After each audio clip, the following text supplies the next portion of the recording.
아멘. 말씀 위에 기도합니다. 하나님, 하나님의 귀한 말씀을 받고자 합니다. 우리의 심령문 활짝 열어 주옵소서. 오늘도 말씀하시는 하나님의 음성을 들을 수 있도록 귀를 열어 주옵소서. 세상 소리 듣는 귀가 아니라 영의 말씀을 듣는 귀 되게 하시고, 하나님의 모습을 보는 영의 눈이 되게 영의 눈도 열어 주옵소서. 우리의 입술도 열어 주옵소서. 온 심령의 문 다 여셔서 오늘도 하나님의 은혜와 능력의 말씀 가운데 빠져들고 능력 받게 역사하옵소서. 부족한 종 감추시고 하나님 직접 말씀하여 주옵소서. 예수님 이름으로 기도드리옵나이다. 아멘.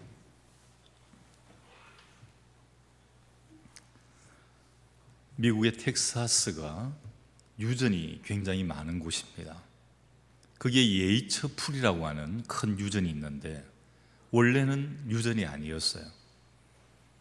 예이처 풀이 유전이 된 데는 참 비와 같은 이야기가 숨어 있습니다.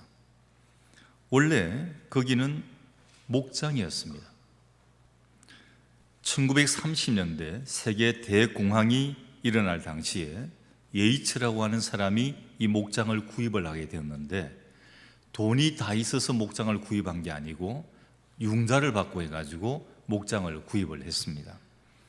그런데 이 목장을 잘 운영이 되지 않아가지고 이 융자금도 갚아야 되는데 융자금 갚기도 어렵고, 그래서 정부에서 나오는 지원금 근근히 받아가지고 이렇게 생활을 하고 있는 그런 점이었습니다. 어느 날 한 석유 회사에서 파견한 조사관들이 나와가지고 지질 조사단이 그 지역의 지질을 조사를 하니까 지금 그 예이처 목장이 있는 그 자리에 무언가가 있다는 겁니다. 그래서 그 주인의 동의를 얻어가지고 지질 조사를 정확하게 보니까 거기에 자그마치 거의 엄청난 유전이 있는데, 처음 파니까 하루에 8만 배럴이 나오고 나중에는 약 한 15만 배럴 가까이 하루에 이렇게 나오는 큰 유전이 발견이 되게 되었습니다. 이게 우리나라 돈으로 환산을 해보면 하루에도 여러 수십억이 넘는 그런 엄청난 돈이 되는 것입니다. 단번에 벼락부자, 억만장자가 될 수가 있었습니다. 이 이야기를 들으면서 어떤 분들은 이런 이야기, 이런 생각을 합니다. 야, 이 사람 정말 봉잡았네, 이렇게 생각을 합니다. 그런데 한편으로 여러분 생각을 해보면 그 밑에 땅에 그렇게 귀한 보화, 정말 유전이 들어있는데 그것을 모르고 지질이 궁상을 떨어서니까 어리석다라고도 표현할 수 있지 않겠습니까? 어쩌면 이 예이처 풀 이 유전에 있는 이 모습과 꼭 같은 내용들이 우리들 인생에서 나타나고 있습니다. 특별히 신앙생활하는 가운데 이런 일이 적지가 않습니다. 하나님께서 우리에게 허락하신 풍성하고 엄청난 은혜가 있습니다. 은혜의 창고가 있습니다. 그런데 그 비밀을 모르고 하루하루를 너무 힘겹게 살아가는 거예요. 오늘 하루도 힘들어요. 내일도 힘들 것 같아요. 과거에도 힘들게 살았습니다. 땅속에 어마어마한 원유가 매장되어 있는 줄 모르는 것처럼 성령을 통해서 하나님 주시는 영적인 자원은 무궁무진합니다. 엄청납니다. 그럼에도 불구하고 그 비밀을 모르고 영적으로 궁핍하게 살아간다면 엄청나게 큰 손해가 아닐 수가 없는 것입니다. 오늘 이런 무지를 깨우쳐 주고자 하나님께서 교회 여러 절기들 가운데 성령 강림절을 허락을 해 주셨습니다. 원래 성령 강림절은 지난 주일입니다. 이제 지난 주일이 우리 교회 창립 기념일과 겹쳐졌습니다. 그래서 성령 강림절에 아마 말씀을 나누지를 못했어요. 그래서 오늘 제가 성령 강림절의 말씀을 여러분들과 나누려고 하는 것입니다. 성령 강림절은 오순절, 펜테코스트라고 이렇게 이야기를 합니다. 구약 시대 때는 오순절이다. 오순절은 수학의 기쁨과 그리고 시내산에서 토라, 율법을 받은 것을 기념하는 그런 절기가 오순절 펜테코스트입니다. 근데 이게 이 오순절 날에 성령 강림 사건이 일어나게 되는 것입니다. 지금은 오순절이라 부르지 아니하고 성령 강림절이다 이렇게 부르게 되는 것입니다. 지금 이 성령 강림절 부활절부터 환산을 하게 되면 딱 7주째, 날로 치면 50일째 되는 날이 바로 성령 강림절이 됩니다. 오늘 이 시간 말씀을 통해서 이 성령의 풍성한 은혜를 발견하는 우리 모든 성도들이 되시기를 주님의 이름으로 간절히 축원합니다. 오늘 이 본문에는 주님의 이름으로 간절히 축원합니다. 주님의 이름으로 간절히 축원합니다. 이건 주무시지 않으면 아멘이 안 나올 수가 없는데, 이 지금 설교 시작인데 이게 뭐가 잠잠하신 것 같아요. 좀 더우면 안 잘라나, 에어컨을 꺼버려야 되나, 이렇게 생각이 듭니다. 오늘 이 본문은 성령 강림 사건을 기록을 하고 있습니다. 이 성령 강림은 예수님의 구원이 완성되었다는 것을 선포해 주는 겁니다.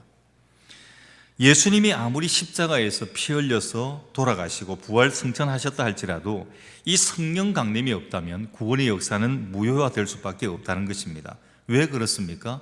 성령이 강림함으로 복음을 듣는 개개인이 믿음으로 반응을 하고 구원을 받을 수가 있게 되었기 때문입니다.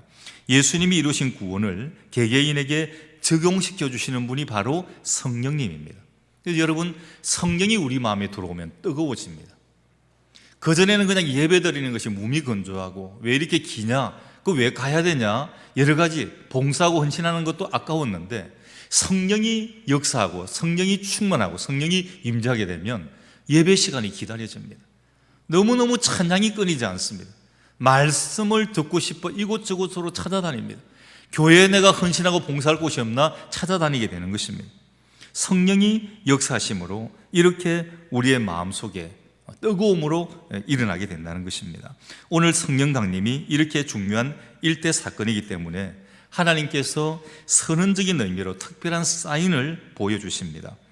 오순절에 120명의 제자들이 모여서 기도할 때 어떤 일이 일어납니까? 오늘 본문 2절 3절에 보면 홀련히 하늘로부터 급한 강한 바람 같은 소리가 있어 그들이 앉은 온 집에 가득하고 마치 불의 혀처럼 갈라지는 것들이 그들에게 보여 각 사람 위에 하나씩 임하여 있더니, 여러분 이 장면을 한번 영화처럼 한번 이렇게 머릿속에 한번 그려보십시오. 갑자기 바람 같은 소리가 들립니다. 그리고 각 사람 위에 불꽃 같은 형상이 쫙 임하게 됩니다. 단체로 임한 게 아니라 한 사람 한 사람 각각에게 임하게 된 것입니다. 보이지 않는 성령이 임하신 것을 확인할 수 있도록 허락하신 시청각적인 사인이었습니다. 성령은 눈에 보이지 않습니다. 그런데 이때 단 이례적으로 눈에 보이게 되면 불의 혀와 같은 성령의 역사가 각 사람 위에 이렇게 임재되는 것이 시청각적으로 보이게 된 것입니다. 이런 현상은 항상 반복되는 게 아니라 이때 한 번 있었던 사건입니다. 예수님이 한 번 십자가 지신 것처럼 성령이 한 번 강림하신 것입니다. 이런 점에서 이 성령 강림도 십자가의 사건과 같은 구속사의 일환이 됩니다. 이렇게 강림하신 성령은 계속 교회 가운데 또 우리 성도들 가운데 임재해 계시는 것입니다. 물론 성령 강림 이전의 구약 시대에도 영원 전부터에도 태초에도 성령은 있었습니다. 삼위일체 하나님 가운데 삼위 하나님이니까 당연히 영원 전부터 영원 끝까지 계시는 겁니다. 그럼 왜 이 사건을 구별하여서 성령 강림이라고 부릅니까? 그 이전에는 이 성령께서 인간의 마음속에 내재하지 않았다는 것입니다. 밖에 계신 거예요. 밖에서 역사하셨습니다. 외적으로 역사하셨습니다. 그런데 이후부터는 성령이 인간의 마음속에 임재하게 임하게 된 것입니다. 4절에 보면 그들이 다 성령의 충만함을 받고 성령이 말하게 하심을 따라 다른 언어들로 말하기를 시작하니라. 자, 모인 사람들마다 다 성령의 충만함을 받고 방언을 말하기 시작을 합니다. 여기서 말하는 방언은 당시 여러 지역에서 사용되던 지역의 언어였습니다. 샬라 이런 방언이 아닙니다. 우리가 보통 방언을 받았다 그러면 방언마다 다 이렇게 언어적인 특성들이 좀 다르게 있지만 보통 천국 방언이다 뭐 이렇게 이야기를 하면 신비 방언이다. 보통 일반 사람들은 이 방언을 알아듣지를 못해요. 통변을 받지 않으면 몰라요. 근데 지금 이 사도행전 2장에 나타난 이 방언의 역사의 사건은 지금 각 나라 말로 방언을 하는 것입니다. 한 나라 말도 아닙니다. 그때 오순절 날이기 때문에 유대인 최대 명절이기 때문에 많은 흩어져 있던 사람들이 예루살렘으로 모여들었습니다. 그 모여든 사람들, 각 나라 그 사람들, 오늘 성경 봉독할 때 나라들이 얼마나 많이 나오지 않았습니까? 그 각 나라의 말로 방언을 하기 시작을 하는 것입니다. 깜짝 놀라는 것입니다. 이렇게 지역 방언을 하게 되니까 어떤 일이 벌어지냐면, 그때 예루살렘에 모인 사람들이 깜짝 놀랍니다. 5절에 보면 천하 각국에서 왔다 그랬어요. 그러니까 온 나라, 온 흩어진 데서 다 온 것입니다. 구체적으로는 로마 제국의 각처에서 오순절을 지키러 온 사람들입니다. 예루살렘을 중심으로 사방에서 모여들었습니다. 그들 가운데는 각처에서 거주하고 있던 유대인 디아스포라들, 쉽게 말하면 흩어진 유대인들입니다. 유대인인데 유대의 땅 안에 살지 아니하고 지금 각 다른 나라에서 사는 거예요. 화교 같은 거예요. 우리나라에도 중국 사람들이 있잖아요. 화교처럼 지금 이 디아스포라라고 하면 흩어진 유대인들, 각 나라에 살던 유대인들이 이제 명절을 지키려고, 오순절 명절을 지키려고 예루살렘으로 모여들었습니다. 또 그들 가운데는 유대인들을 통해서, 유대인은 아닌데 하나님을 알게 된 이방인 개종자들도 포함되어 있습니다. 그들은 각각 자기 지역의 언어를 말하는 사람들입니다. 그런데 대부분 이 갈릴리 사람들인 이 제자들이 별로 유대 지방 밖으로 나가보지도 않았습니다. 그 갈릴리 사람들인 이 제자들이 각 나라 지금 말들을, 언어를 구사를 하니까 사람들이 깜짝 놀라지 않았겠습니까? 그때 그들의 반응이 12절에 나옵니다. 다 놀라며 당황하여 서로 이르되 이 어찌된 일이냐 하며. 너무 놀라는 거예요. 아니, 어떻게 저 사람들이 우리나라 말을 해? 어떻게 저 사람들이 내가 쓰는 이 언어를 구사를 해? 이렇게 해서 성령이 사람들에게 임합니다. 그 후로부터 성령은 한 사람 한 사람에게 임하여서 믿음을 일으키게 하고 믿는 자 가운데 내주를 하십니다. 이것을 가리켜 성령의 내주라고 이야기를 합니다. 성령님이 마치 우리 집에 들어와서 같이 사는 것과 같은 것, 이걸 내주라고 이야기를 하는 것입니다. 그런데 단순한 내주, 거주자가 아니라 왕으로, 주님으로 거주를 하시면 그 상태를 가리켜 성령 충만이라고 이야기를 합니다. 우리 속에 성령이 있습니다. 내주만 하시면 안 돼요. 이 성령이 터져 나올 듯이 충만, 풀로 차버려야 되는 거죠. 어떤 세미나에 제가 참석을 했다가 한 호텔 방을 들어가게 됩니다. 그 방에 한번 들어가 보니까 이렇게 조그마한 액자에다가 적혀가지고 있어요. 귀하를 프레지던트로 모십니다. 여러분, 영어로 프레지던트라고 이야기를 하면 보통 대통령을 이야기를 하는데, 이 대통령만 지칭을 하는 게 아니에요. 회장, 총장, 사장, 이게 최고 높은 장자리를 다 통칭하는 게 프레지던트입니다. 여러분, 기분 좋지 않아요? 나 별것도 아닌데, 별것도 아닌데 들어가니까 나를 프레지던트로 모신다는 거예요. 대통령으로, 회장으로, 사장으로, 총장으로 나를 모신다는 것입니다. 뭐 실제 안 그렇더라도 이 글만 봐도 마음이, 기분이 굉장히 업되고 좋았습니다. 여러분, 바로 이런 것이 성령 충만입니다.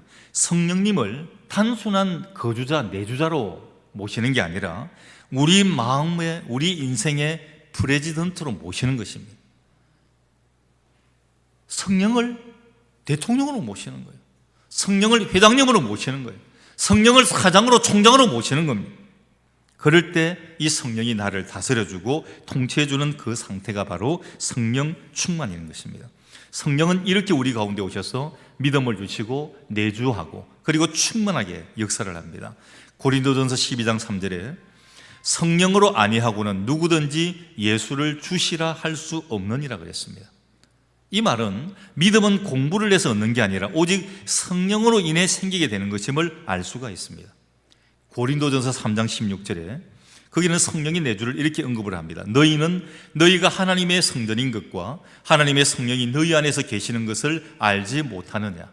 성령님이 나의 몸을 하나님의 집으로 삼고 들어와 영원히 사시는 것입니다. 그러니까 그리스도인이라고 한다면 당연히 성령을 받은 자일 수밖에 없는 것입니다. 로마서 8장 9절에 누구든지 그리스도의 영이 없으면 그리스도의 사람이 아니라 그랬습니다. 여러분, 한번 이 시간에 여러분 스스로 한번 진단을 해보시기 바랍니다. 여러분 마음속에 성령님이 와 있는지 아닌지 한번 점검해 보시기 바랍니다. 몇 가지 질문을 던져보겠습니다. 여러분은 예수님이 하나님의 아들이심을 믿습니까? 여러분은 예수님께서 여러분 자신의 죄를 대신 짊어지고 십자가에 돌아가셨다가 부활하셨음을 믿습니까? 여러분은 예수님께서 장차 천국으로 인도해 주실 것을 믿습니까? 이 질문에 예라고 믿음으로 응답할 수 있다면 이미 여러분들 마음속에 성령님이 오셔서 내주하고 계시는 것입니다. 그런데 단순히 성령이 와 계신 내주 상태에 머물러 있으면 안 됩니다. 성령님이 내 마음에 왔어. 그러면 됐어. 끝난 거야. 아니에요. 그것은 이제 초보 단계입니다. 아이들과 국민학교 1학년 입학을 한 거예요. 이제 직급을 해서 올라가야 됩니다.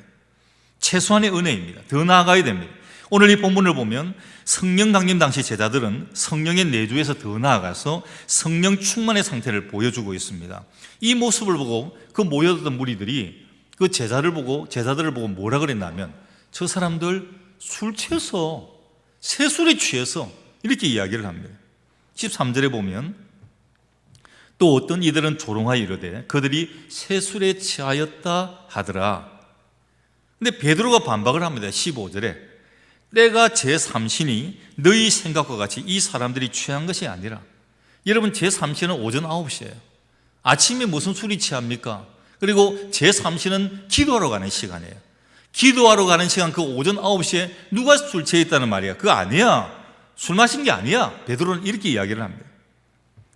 흥미로운 것은 이 말이 처음에는 조롱의 뜻으로 시작이 되었지만 나중에는 오히려 성령 충만을 잘 설명해 주는 그런 표현이 됩니다. 이 사건을 연상을 했는지 사도 바울은 성령 충만을 설명을 할 때 이 술 취함의 예를 꼭 듭니다. 에베소서 5장 18절에 술 취하지 말라 이는 방탕한 것이니 오직 성령으로 충만함을 받으라. 이 바울은 술 취하는 것과 성령 충만을 비유를 시켜놓은 거예요. 비슷하다는 겁니다. 바울이 왜 술 이야기를 꺼냈는지 한번 생각해 보십시오. 술과 성령은 정반대에 있습니다. 그런데 왜 바울은 술과 성령을 다시 끄집어낼까요? 그것은 술 취함과 성령 충만이 형상적으로는 비슷한 점을 가지고 있기 때문입니다. 사람이 술에 취하면 어디 지배를 받습니까? 술의 지배를 받아요. 그래서 술 많이 먹는 사람 보고 술 취하면 뭐라 그래요? 도구라고 그래요. 개라고 그래요. 평소 때는 양반입니다. 근데 술만 먹고 나면 그냥 개처럼 아무데나 오줌 싸고 그냥 아무데나 막 짖고 아무데나 막 물려고 그러고 막 이렇게 하는 거예요. 술이 지배하기 때문입니다. 이런 말이 있습니다. 사람이 술을 먹지만 나중에는 술이 술을 먹고 마침내는 술이 사람을 먹는다.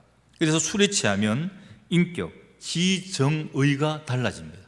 평소 때 원래 이런 모습의 사람인데 술 딱 먹고 나면 사람이 완전히 180도 달라지는 이런 경우를 보게 됩니다. 혀 꼬부라진 소리하고 감정이 변하고 행동이 변합니다. 술이 그 사람을 지배하기 때문입니다. 마찬가지로 성령이 충만하면 성령이 그 사람의 인격, 지, 정, 의를 지배를 합니다. 성령 충만은 다시 말하면 성령의 지배이고 성령의 통치입니다. 주권의 문제입니다. 누가 주인이냐는 것입니다. 내가 주인이 아니라 성령님이 주인이 되어야 돼요. 그래야 성령 충만의 상태가 되는 것입니다. 미국의 유명한 부흥사였던 D.L. 무디 목사님, 이 무디가 가는 곳마다 성령의 역사가 막 일어나게 되자 곳곳마다 이 무디 목사님을 강사로 모시려고 난리가 났습니다.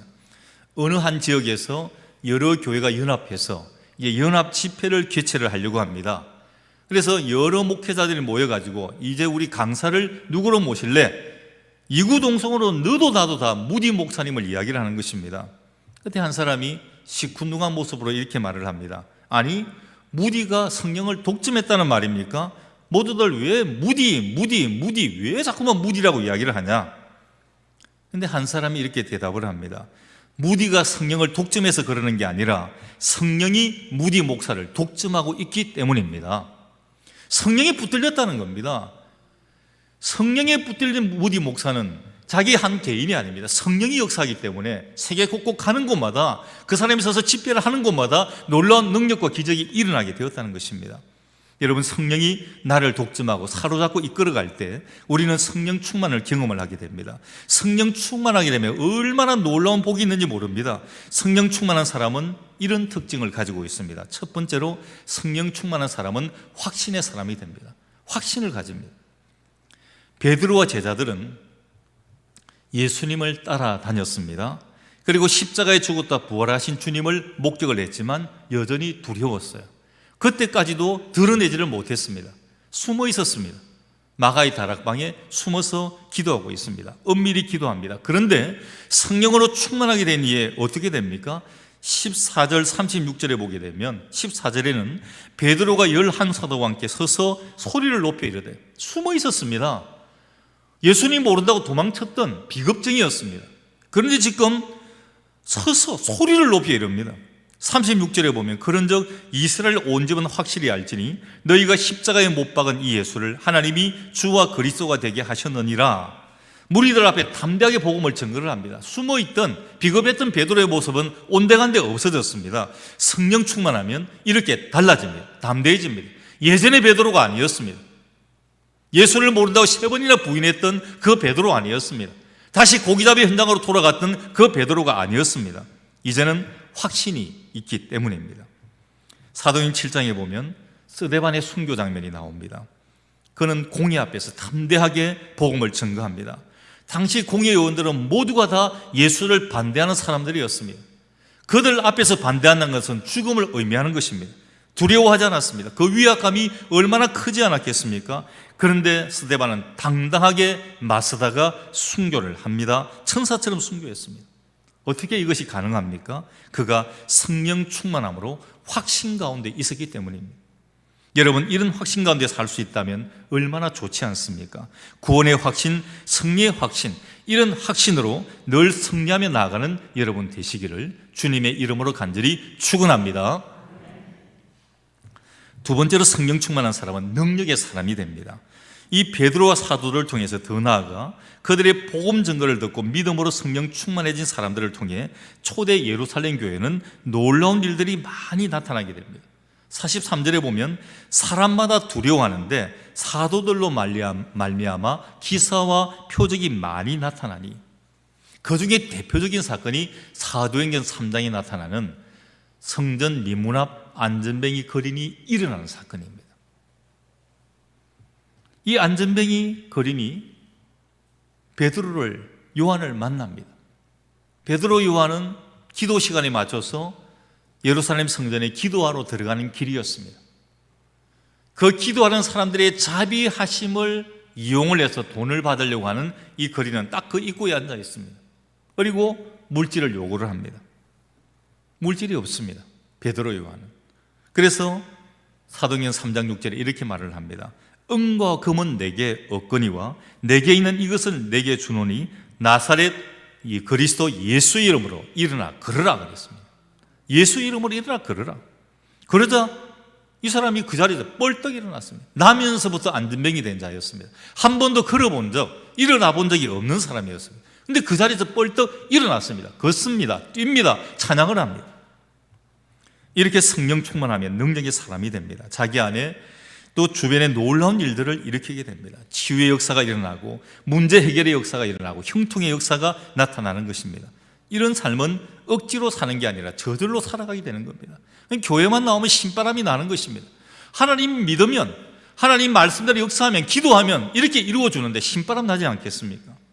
그래서 세상 살면서 고난이 닥쳐와도 또 역경이 밀려와도 마음속에 기쁨과 평안이 솟아나는 것입니다. 그래서 어려움을 극복을 합니다. 마침내 승리합니다. 여기에 더 무엇을 바라겠습니까?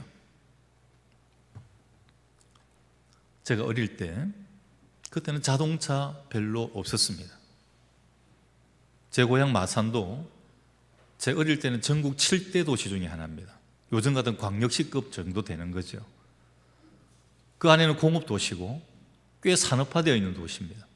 그런데도 별로 승용차라는 게 없었어요. 버스도, 시내버스도 그렇게 많이 기다려야 왔다 갔다 하고 이렇게 되는 그런 정도였습니다. 자전거가 대세입니다. 자전거를 배워서 이제 자전거를 이렇게 타기 시작을 합니다. 참 재미났습니다.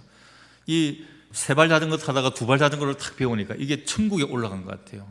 이게 처음에는 안 타지다가 이게 한 번은 나가는데 보니까 기가 막힌 거예요. 집에 자전거 어디 있습니까? 자전거 집에 가면 10원인가 5원인가 주면 한 30분, 1시간 빌려주거든요. 그거 브레이크도 안 드는 자전거를 타고 이제 막 다닙니다. 제일 먼저 아버지 앞에 갔어요. 아버지 자전거 탑니다. 아버지 박수 쳐주더라고요. 야, 너 자전거를 벌써 다 타구나. 자전거는 안 사주시고 박수만 쳐주시고 사주면 좋은데. 근데 이 자전거를 타고 이게 자전거점에서 빌려주는 거니까 고물 자전거예요. 근데 평지는 좋습니다. 내리막도 좋고 오르막 올라가려니까 옛날 자전거는 기어도 없어요. 또 고물 자전거는 잘 올라가지도 않고 끙끙거리다가 나중에는 안 되니까 내려서 자전거를 끌고 올라갑니다. 그런데요, 옆에 어떤 아저씨는 보니까 쉥 하고 올라가는 거예요. 자전거인데 왜 올라갔을까요? 쉥 하고. 이 자전거는 보니까 모터를 달았어요. 모터를. 오토바이도 아니고 자전거에다가 모터를 달았어요. 그러니까 나는 저도 안 올라가서 내려서 이 자전거 끌고 올라가는데 이 아저씨는 쉥 하고 올라가 버리는 거예요. 좀 얄밉기도 하고 부럽기도 하고 나도 자전거에 모터 달았으면 참 좋겠다 이 생각이 들었습니다. 여러분, 모터를 다니까 힘들이지 않고 쭉 올라갑니다. 마찬가지로 성령 충만한 사람은요, 모터를 다른 거예요. 성령 충만하지 않으면 저처럼 고물 자전거 몰고 그냥 끌끌거리고 오르막 올라가는 이런 인생을 사는 겁니다. 얼마나 힘들어요. 땀나고 속도도 나지 않습니다. 근데 성령 충만을 받으면요, 고난의 언덕을 올라갈 때도 세임과 능력으로 승리를 하기 때문에 쉥 하고 올라가 버립니다. 성령 충만함으로 이러한 승리를 날마다 경험하시기를 주님의 이름으로 간절히 축원합니다. 그리고 성령 충만한 사람은 성결의 사람입니다. 성령은 거룩한 하나님의 영입니다. 그리고 예수님의 영입니다. 이 영이 들어와서 내 인격과 사람을 통치하고 지배하면 당연히 하나님의 거룩하심을 이루고 예수님을 닮아가게 됩니다. 초대교회 성도들이 그랬어요. 47절에 보면 하나님을 찬미하며 또 온 백성에게 칭송을 받으니 주께서 구원받는 사람을 날마다 더하게 하시니라. 자, 예수 믿고 성령 충만해지니까 주위 사람들이 놀랄 만큼 굉장한 변화가 있었습니다. 이 모습을 보고 감화받은 사람들이 너도 나도 교회로 몰려듭니다. 여러분, 이게 전도예요. 전도지 100장을 들고 가도 전도 안 됩니다, 여러분. 여러분의 모습이 여러분이 전도지가 되어야 됩니다. 자, 이 예배 드리는 자리는 거룩하게 예배를 드립니다. 그런데 문제는 삶에서 드리는 예배가 있어야 되는데 삶에서는 예배를 드리질 않아요.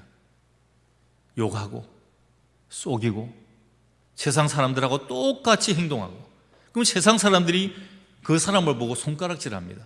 그 사람만 손가락질하는 게 아니라 교회를 손가락질합니다.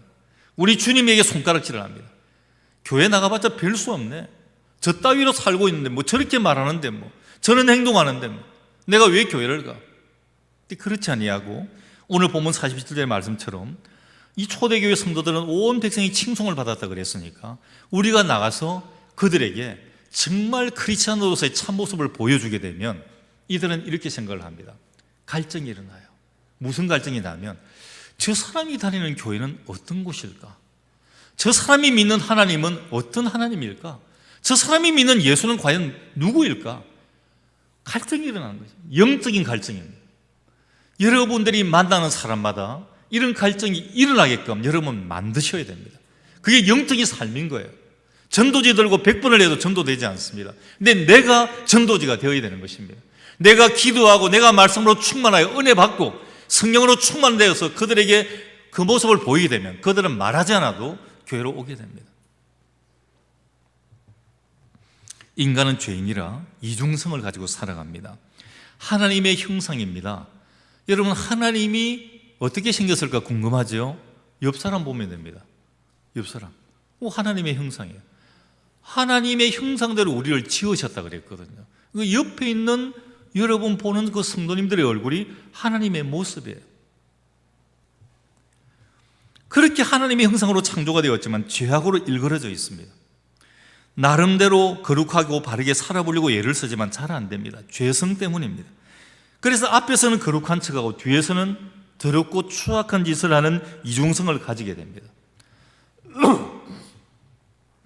영국의 소설가 스티븐슨이 쓴 지킬 앤 하이드, 지킬 박사와 하이드라는 이 책에 보면 이 지킬은 의학 박사입니다. 온 동네에 칭송을 받는 그런 사람이에요. 마을의 고아와 가부를 돌봐주고 그리고 많은 사람들에게 은혜를 베푸는 칭송이 가장 그런 사람입니다. 근데 그 마을에 고민거리가 하나가 있습니다. 밤이 되면 하이드라고 하는 흉악범이 나타나가지고 마을을 휘젓고 다닙니다. 살인하고 여자를 능욕을 하고, 그래서 마을 사람들은 그를 잡으려고 전전긍긍을 합니다. 그러다가 어느 날 붙잡았습니다. 마을 사람들이 모여서 그의 가면을 벗깁니다. 깜짝 놀랐습니다. 아니, 이 사람이 누구야? 그렇게 존경받던 의사 지킬이었습니다.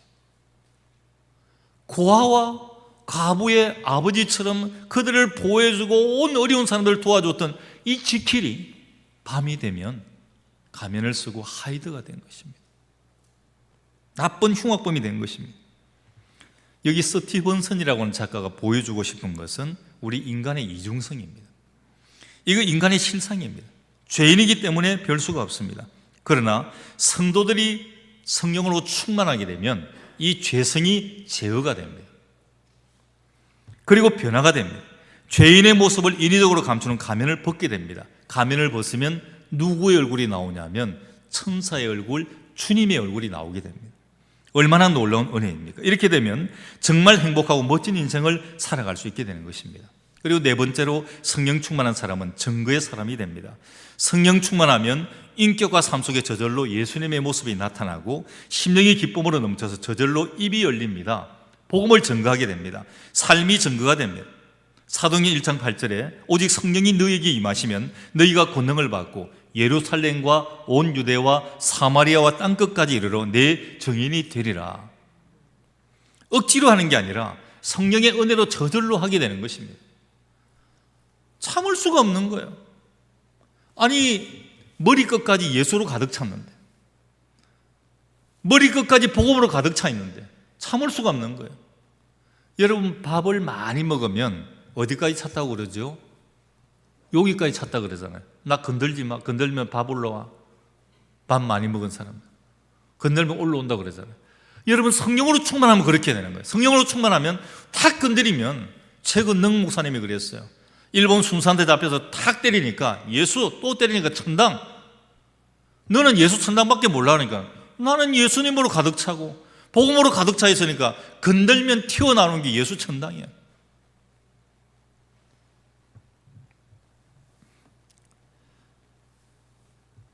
이처럼 성령 충만한 사람은 가장 행복하고 아름다운 인생을 살 수 있습니다. 여러분, 예수 믿고 받는 가장 큰 복이 무엇인 줄 아십니까? 돈 벌고 성공하는 것입니까? 좋은 아파트 막 늘려가는 것입니까? 땅을 지경을 넓혀가는 것입니까? 물론 그럴 수 있습니다. 그런데 이것은 꼭 예수를 믿어야만 받는 복이 아닙니다. 예수 안 믿고도 받을 수 있는 그런 복 중에 하나가 됩니다. 예수 믿고 그렇게 될 수도 있고 그렇게 되지 않을 수도 있습니다. 정말로 가장 큰 복은 성령 충만입니다. 성령 충만하면 모든 게 좋습니다. 그래서 성령 충만을 여러분 사모하셔야 됩니다. 성령이 내주는 모든 그리스도인에게 주어지는 보편적이고 영속적인 은혜입니다. 한번 예수님을 믿고 영접하면 성령이 내 안에 들어오셔서 영원히 거주하시며 떠나지 않습니다. 그러나 성령님과 나와의 관계가 서먹서먹해질 때가 있습니다. 성령의 소멸 상태입니다. 성령이 내주에 있기는 있는데 아무런 힘도 못 쓰는 거예요. 성령이 완전히 떠나지는 않았지만 있으나 마나한 존재처럼 되어 있는 것입니다. 그래서 성령은 업 될 때가 있고 다운이 될 때가 있습니다. 항상 일률적이지 않습니다. 내가 성령님을 왕으로 주님으로 모시고 그의 다스림을 받는 성령 충만의 상태로 만들어야 하는 것입니다. 그럼 어떻게 이 성령 충만을 받고 그 상태를 지속시킬 수 있을까? 그것은 비움과 체험의 원리를 보셔야 됩니다. 여러분, 컵을 보십시오.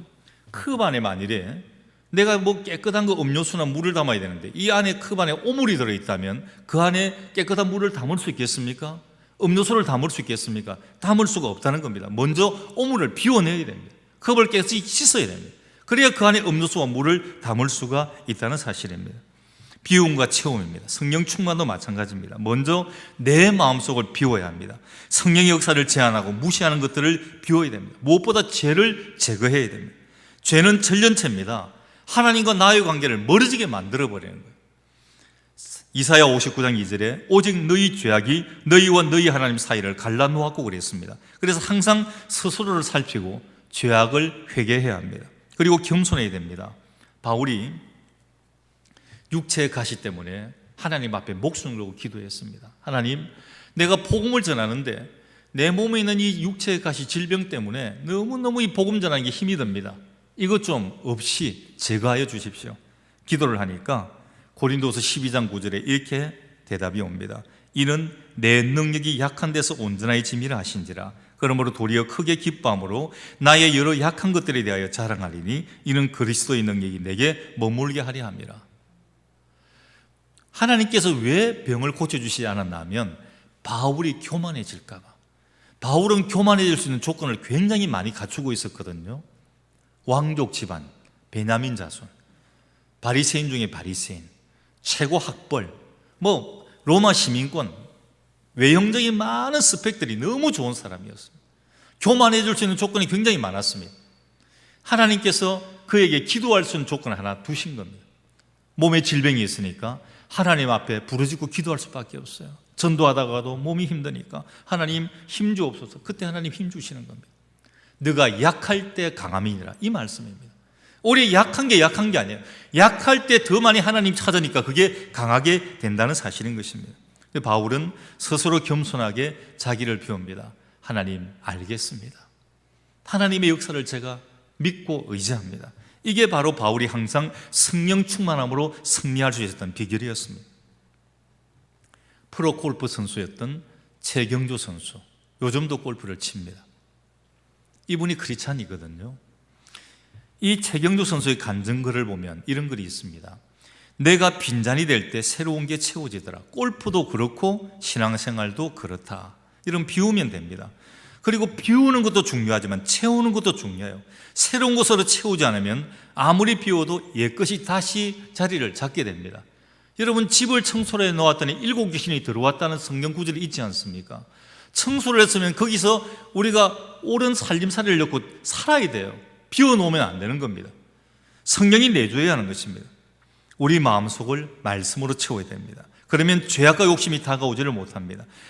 골로새서 3장 16절에 그리스도의 말씀이 너희 속에 풍성히 거하여 그랬습니다. 말씀 충만이 곧 성령 충만입니다. 술을 못 끊는 알코올 중독자가 있었습니다. 회개하고 예수를 믿게 되었는데 참 예수를 믿기는 믿는데 이 술이 안 끊어지는 거예요. 고민이 됩니다. 어느 날 술집 앞을 지나가게 되는데 그 쇼윈도에 술병이 쫙 멋지게 진열되어 있어서 춤이 꿀떡꿀떡 넘어갑니다. 고민을 하고 있는데 저 반대편 가게에 보니까 어떤 빵집에서 우유 1달러만 내면 마음껏 마시게 해줍니다. 글이 적혀 있어요. 거기 가서 1달러 내고 우유를 한껏 마셨습니다. 우유를 다 마시고 나니까 이 쇼윈도 위에 술병이 안 보이는 겁니다. 지나칠 수가 있었습니다. 여러분, 좋은 것으로 채우면 나쁜 게 들어오지를 못합니다. 그래서 공격이 최선의 수비입니다. 공격적인 신앙생활을 하는 게 좋습니다. 말씀으로 마음속을 가득 채우시기 바랍니다. 그리고 기도함으로 성령 충만을 구하시기 바랍니다. 사도행전 4장 31절에 빌기를 다음에 모인 곳이 진동하더니 무리가 다 성령이 충만하여 그랬습니다. 여러분, 가장 좋은 성령 충만의 복을 구하시기 바랍니다. 세상에 취하면 망합니다. 그러나 성령의 세술에 취하면 흥하게 됩니다. 오늘 성령 이 강림절 이 시간에 우리의 영적 상태를 점검하면서 성령 충만을 회복하고 계속 유지해 나가는 여러분 되시기 바랍니다. 그래서 성령 충만의 은혜로 범사에 승리하며 살아가는 성도들이 되시기를 주님의 이름으로 간절히 축원합니다. 기도합니다. 하나님, 하나님의 귀한 말씀을 우리 신비에 새깁니다. 성령 충만케 하여 주시옵소서. 성령이 나를 지배하게 하여 주시옵소서.